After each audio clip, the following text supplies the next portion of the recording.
Okay, let's unpack this. Today, we're taking a deep dive, a really close look into the Upper St. Clair, Pennsylvania real estate market. We've got this great analysis looking at year-to-date market activity right through July 2025.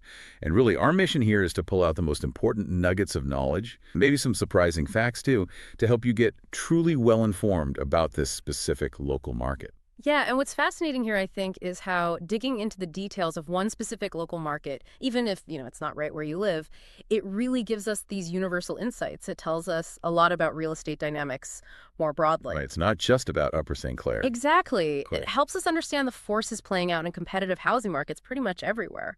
And just so everyone knows, our analysis for this deep dive, it draws directly from closed listings and expired residential listings. Okay, so sold and unsold. Right, through July of this year, 2025. So it's giving us a really current, kind of unfiltered snapshot of what's actually happening on the ground there. Okay, so let's jump right in then. First major finding, and this one, well, kind of sets the stage. Home prices in Upper St. Clair are definitely trending upward, unequivocally. Mm-hmm. This isn't just a little bump. It's a clear signal, right? Mm-hmm. Strong seller's market, rising demand. Yeah. What's your first take when you see that kind of acceleration?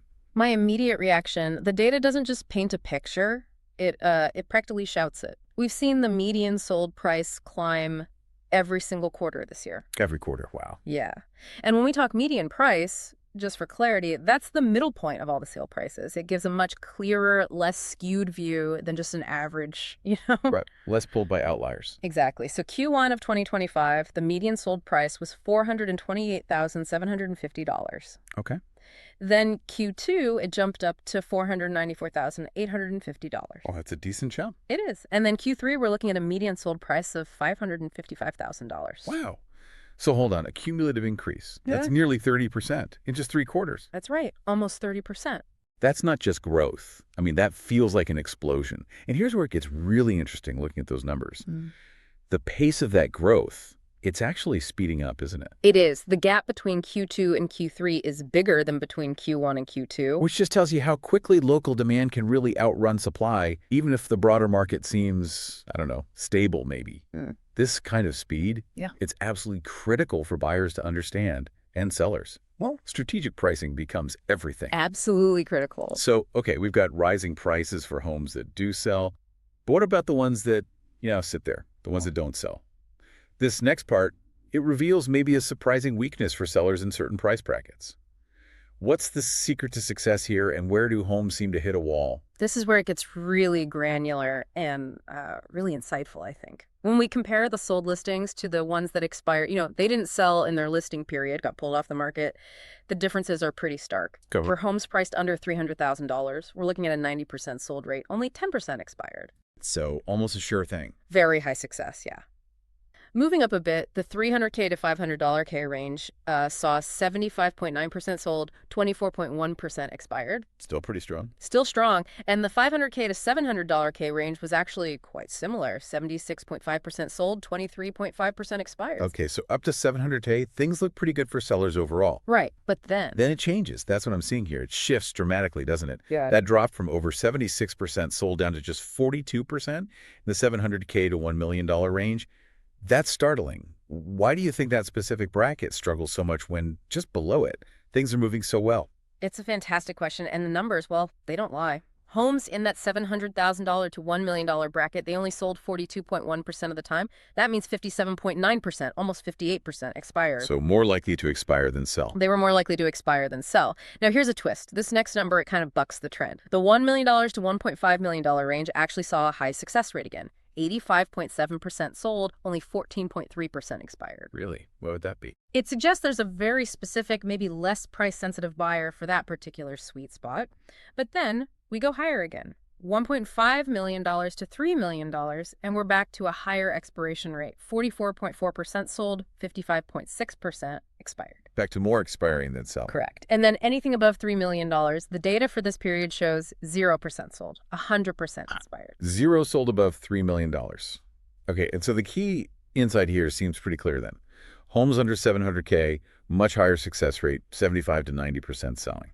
Pretty good odds. Right. But those listings between $700K and $1 million, and then again between $1.5 million and $3 million, significantly more likely to expire. And yeah, nothing sold above $3 million in this period. It's a huge flashing red light for anyone in the luxury tier at Upper St. Clair right now.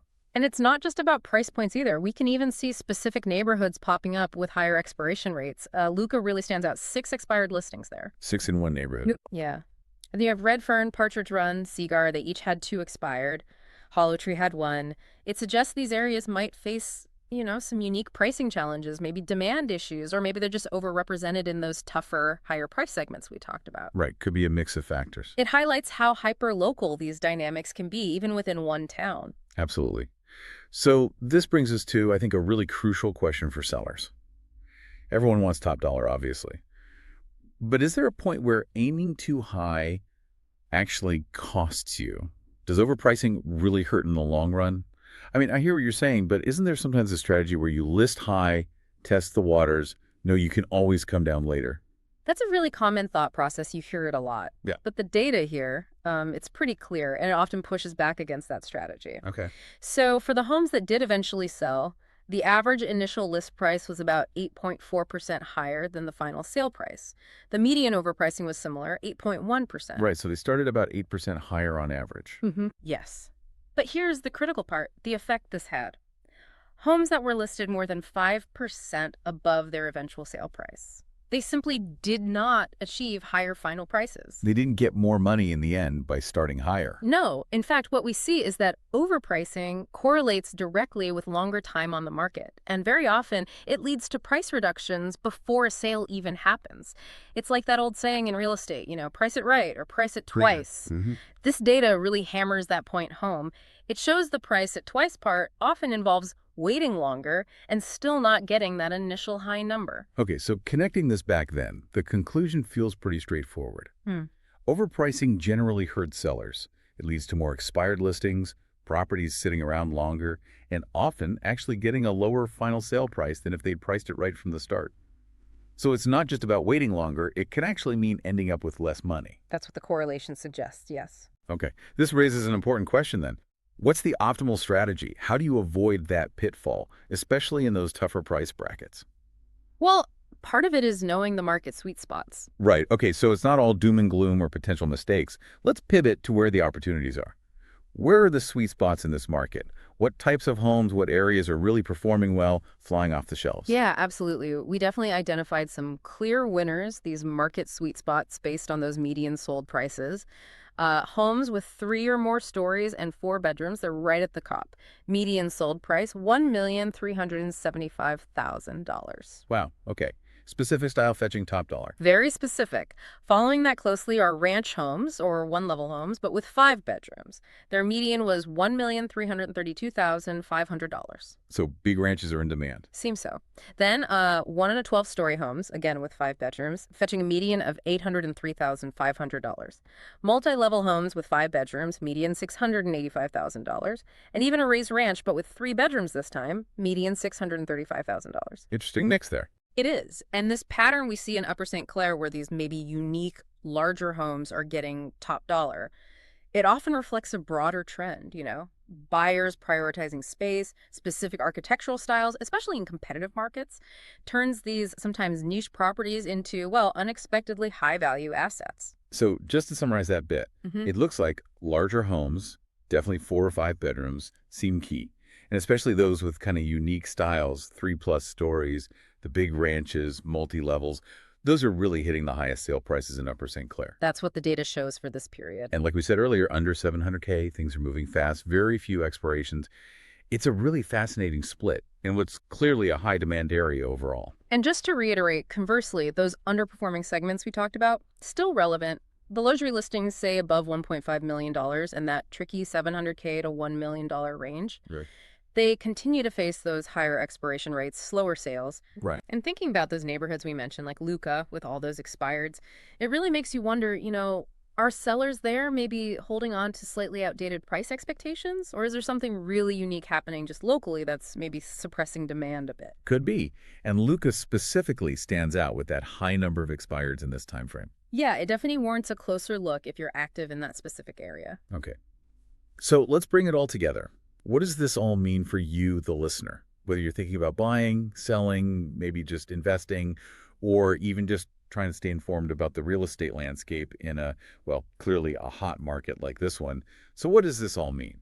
Right. Let's boil down to some clear, actionable takeaways. For sellers, it seems crucial to price competitively right from the start, especially if your home is likely to fall above that $700,000 mark. That seems to be the key to avoiding long market times and, the risk of the listing expiring altogether. Price it right, especially above $700 K. Got it. For buyers, you probably need to expect competition and, yes, rising prices, particularly if you're looking in that, say, $300,000 to $700,000 range. That seems to be where things are moving quickest. Be prepared for bidding wars in that zone, maybe. Potentially, yes. And for investors, that same $300,000 to $700,000 segment, it looks like it offers the best liquidity, meaning easier to sell, and definitely the lowest risk of expiration based on this data. Good liquidity, lower risk there. And while, yes, these figures are specific to Upper St. Clair, the underlying principles, they're pretty universal, I think. Understanding your specific hyperlocal markets, price thresholds, and liquidity. That's key, whether you're in Pennsylvania or, frankly, anywhere else. That's a great point. So to recap then, this deep dive really shows us Upper St. Clair is a rapidly rising market, no question, but pricing strategy is just paramount, absolutely critical. Mm-hmm. And it's clear that certain home types, certain price points are just far more successful than others right now.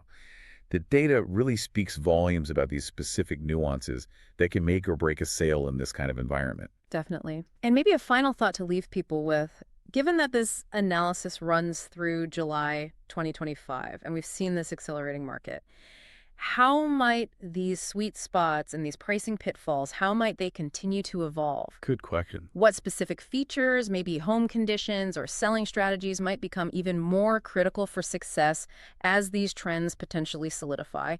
And, what could happen if something shifts, like interest rates move again or inventory levels change, even just slightly? How fragile are these trends? That's definitely something to chew on. How dynamic is this picture and what happens next? Great points. We really encourage you, the listener, to reflect on these insights. Think about how they might apply to your own understanding of real estate wherever you happen to be. Thanks so much for joining us for this deep dive.